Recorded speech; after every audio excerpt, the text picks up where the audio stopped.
Hi everyone, it's Dr. Brad Meyer from Stephen F. Austin State University, and we're talking about the 2023 TMEA Snare Etude, and this tip is about rolls.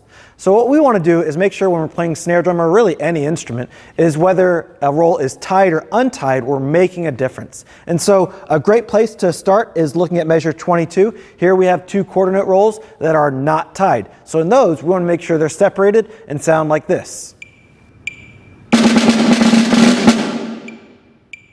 By adding a little space, we show that they're not tied together and that those rhythms, while are full and not staccato, they still have that little separation and are detached from the notes around them.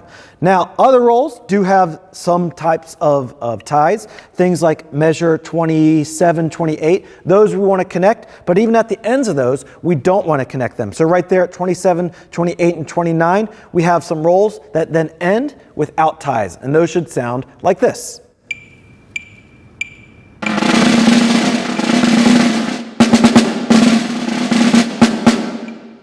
So what you hopefully heard there is a little detached space between the rolls and the non-tied rhythms after them. Lastly, I want to make sure that we're not accenting rolls that aren't marked with accents. And as you can see in this entire solo, there are no rolls with accents. So what I like to do is make sure that I'm not overlifting and starting my rolls from too high a height, because that's going to accidentally give me an accent at the beginning. So a great place to do something like this is measure 40 to 41, where we're in our triplet time. We've got that half note roll into the beginning, and so that should sound like this, where it's not accented.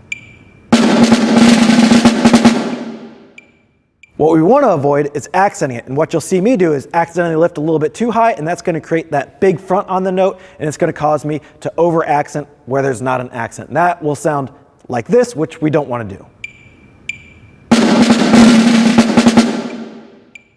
By keeping our height low when we enter a roll, we're going to make sure that we don't accent where we don't want to. I hope that tip helps, and best of luck on your audition or your performance.